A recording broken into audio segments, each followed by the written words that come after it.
তাই কি ভাবতেছো?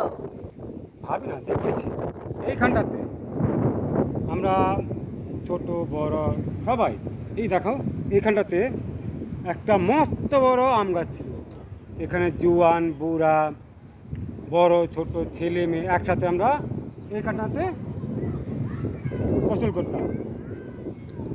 সেই দেখো এইখানটাতে কত ময়লা, আর এখানে বসার মতো পরিস্থিতি নেই, দাঁড়ানোর মতো পরিস্থিতি নেই। আমরা এই জায়গাটা যদি পরিষ্কার রাখতাম, ভালো রাখতাম, আমাদের পরিবেশটা কতই না সুন্দর হয়ে যেত, কত ভালো লাগতো। আর এখন এই জায়গাটাতে আসা বড় দায় হয়ে গেছে। দেখতে খুব অবাক লাগে, ভাবতে বহুত কষ্ট লাগে।